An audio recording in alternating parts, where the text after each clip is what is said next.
Hey everyone, Bryan Durkin here. Welcome back to another episode of the Driveway Marketing Podcast. Hope you guys are enjoying these first episodes.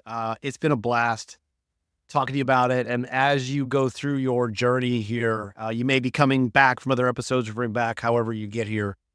Please realize that, all the stuff we're sharing really is, and the people that I've gotten to share with you are amazing, amazing resources. I know every podcast guy says that.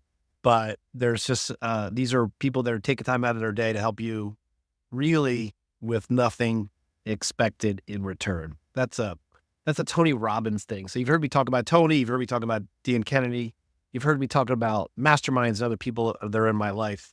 And I will tell you that if you don't have someone's ideas that are helping guide you, you're missing out. You're missing out on a lot of stuff, right? So today's episode is about opportunity cost. And so what are we missing by not doing something? Now, this is the opposite of, I'm going to consume every possible thing. You heard me say that in a different voice because I wanted to emphasize that. I'm going to go consume 500 courses. I'm going to wait for tomorrow. I'm going to wait for this. Every possible really advanced speaker, conference speaker, whoever you listen to and follow, every book writer, they're going to tell you not everything they share with you is going to make sense for you. But for goodness sake, implement something. So we talked about in the last episode a little bit about small hinges, swing big doors, or the 2mm shift. In my case, when I talk to people live, I send them a copy of my book. I send them a postcard. I send them some coffee, looking forward to getting to you again. I realized that I worked really hard to have one conversation with them. And by goodness, I did that, and I hope you do that with the hope that you're going to be able to help each other at some point down the road. Because the cost of not doing that could be incredible, because then all of a sudden, if a month goes by and they're busy and there's 2 phone calls or emails to reply, one where you just sent them an email and the second one where you sent them a physical something different like a package, who do you think they're going to reply to first? I don't have any numbers on it. I love numbers, but 8 times out of 10, I'm going to say it's someone who said something. So that's the idea. So opportunity cost, we all went to, didn't go to college, went to college, whatever. There's this concept of opportunity cost, the cost of not doing something. So it's often a sales technique. This is not a sales technique, but it is something that you should consider. How is it going to change the trajectory of you personally and your business, right? So if you think about, there's an industry event you've always wanted to go to. Well, what's it going to cost to go? Because there's hard dollars, right? There's dollars and cents going to cost you. There's time out of the office. There's airfare, Uber, or transportation costs, hotel, food, entertainment, all that stuff. They all matter, and they do it. But if you look at that as an investment, right? They're not a cost, but they're an investment. And it's saying, oh, if I could go and learn one thing and I could turn it into something, and I know what you're thinking. You're thinking, Bryan, it's just a way to get you to buy something. Hey, guess what? There's nothing for you to buy here. There isn't. If you find me other ways, great. But here, there's nothing for you to buy. Tell you a true story. I was at a Dan Kennedy event at this point, probably 10 years ago. And, so a lot of these speakers, it's different now. The events marketplace is very, very different nowadays post-COVID, but it's kind of returning to some type of normal. But it was a GKIC, which was the Glazer Kennedy Insider Circle. It has changed hands several times since then. Now it's a part of Russell Brunson's world. And they created something, and I think it was called the Ultimate Marketing Machine. They may still sell it. And so I was with my wife, and I had been to several of these events, and I said, listen, these guys are pros. They're going to sell you something. And my friend Dave D, who lives in my market now, hi Dave, if you're listening, Dave was wearing a certain color tie. I won't give his secret away. And the idea was, if you could just get one client from this investment, I want to say it was $2,500 at the time. It was a little crazy. And all of a sudden they pass out forms, and I'd turn around. I'm friends with the guy next to me. We're writing something down. That sounds cool, whatever.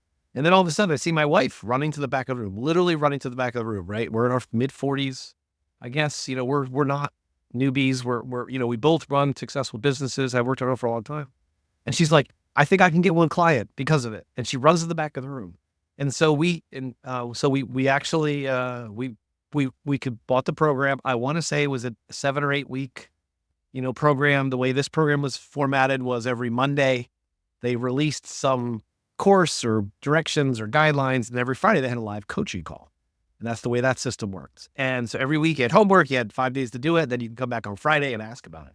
And I got to tell you, that completely changed the trajectory of my business and my wife's business. Yeah, right, Brian, you're just telling me that. No, I wrote a book that I use, to help support the business. My wife wrote a book.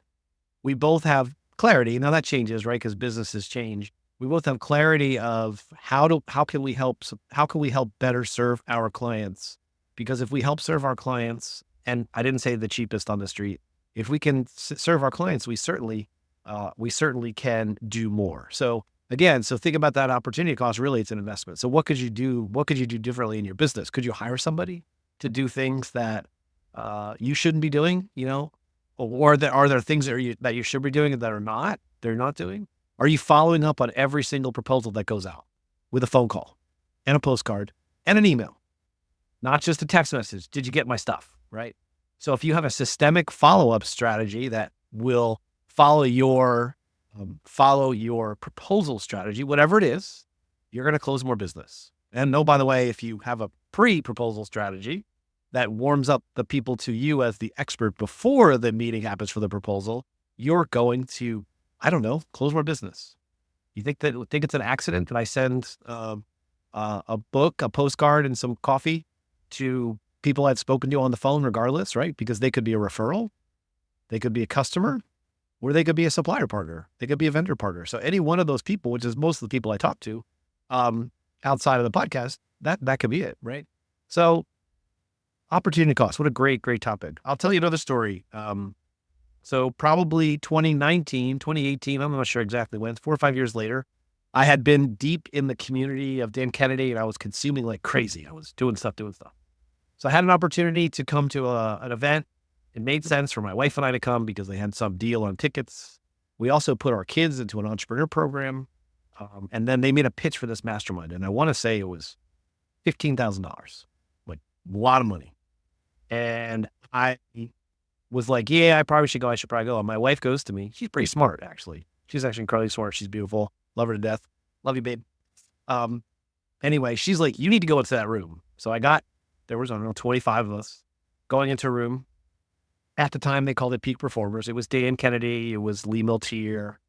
I'm not sure who else was in the room. I don't know if it was Dave D or not. Dave's business changed. His relationship with that organization changed, I want to say, probably close to that time. No, maybe not. It was shortly after that. So it was Dave D in the room. And they just talked about what it was like to be in a room where you learned something, you got a chance to do some planning, and you got a chance to do some masterminding. So that's really important. We're going to talk about that in later episodes.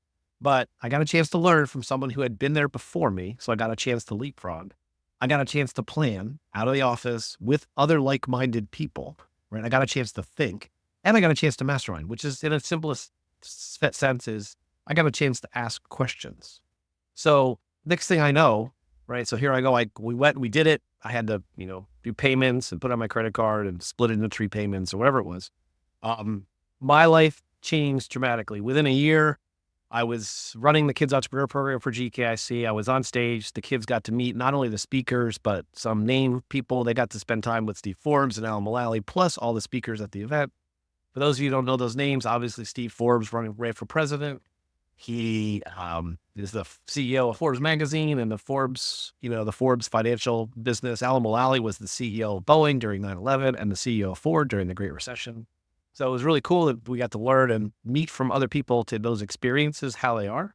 That was all really great, but it really turned me on to where I'm at today, which is I just need to help more people. I have this innate talent of doing, getting stuff done, and I'm not the one doing it. I talk about that really early on. And then I became known as, hey, Brian, do you got a guy? And literally, I'm still in groups today, and they're like, hey, do you got a guy? So I took that, that opportunity cost. I left my home. I brought my family to a business event. My kids stuck them in an entrepreneur thing. They're in their early 20s now. They're being entrepreneurial, but they're still not full-on entrepreneurs, but they see it, they think it, they see it firsthand, and they get it. But I didn't let that opportunity cost go to waste. I didn't wait to do it. Now, There's also a downside is, sometimes you need to make smart and strategic decisions to fulfill those opportunity costs. Because most of the time, opportunity costs are, what if you ship late or what if you do something, right? So there's lots of operational things you can think about opportunity costs, but these are, as owners of our businesses, opportunity costs of staying in the same damn place. You didn't start your business to be the same way you were 2 years after where you started with 5 years. You didn't, I'm pretty sure you didn't do that. That's called buying a job. You didn't do that. You might have, but it might be what you have, but we did what you do. Most of us have a desire, a burning desire to get more done and to do more things and not necessarily be responsible for all the things that we want to do. And I'm going to talk about the working genius probably in the next couple episodes where we talk about the 6 areas, kind of a really cool concepts that you're doing. But you have to get an idea of what you want to do by learning from other people, right? So, and I shared with you two examples that I had done, right? So I had bought a program. It was led by an expert, took me through it. It was a 6 or 8 week thing. I don't know what they cost now. I'm sure they're the same or more or less, whatever it is. I joined a mastermind group. Masterminds are incredibly effective if you can't find one. And especially if you're first starting out, maybe you create one. They don't need to be they don't need to be expensive ones. I run a peer group that's free. 5 peer friends of ours that are all marketing mindset people. We get together every 2 weeks and just talk about stuff. And when honest, we all share stuff and then we piss each other off too sometimes, but that's part of it. Maybe you just take a course, but maybe you don't just buy a course, you actually consume it and implement it, because 90% of people that take these online courses don't ever implement anything. So why don't you be part of the 10% that actually implements it? And because you might only implement one thing, but if you implement the one thing that identifies with you all the time, that opportunity cost becomes zero and it becomes an investment that makes you boatloads of money. And then as you go through this kind of process where you get the big idea, you kind of wrap your head around how it fits into your business and into your model and into your exposures. The next thing is, and this is an advanced topic, is how can I get someone to do this now that I've done it? Big differentiator there. That's not me. A challenge I've seen more and more is that owners, CEOs, they'll throw something over the fence to a consultant or an agency or a virtual assistant, whatever, and they'll say, just take care of it. Well, they don't know what you're expecting, but you're going to crucify them for not doing what you want while not giving them any set expectations, right? So we've all done it, right? Hey, this is what I was really looking for. Well, could you have told me that to begin with? I wouldn't have wasted my time.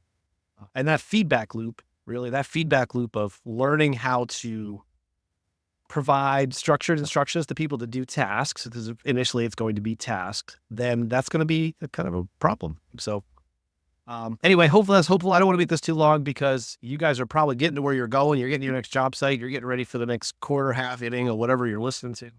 So opportunity costs. How can we turn opportunity costs into investments that make a true difference in our life, in our business, in our families? So hope that was helped. This is Bryan Durkin signing off. We'll see you guys on the next episode.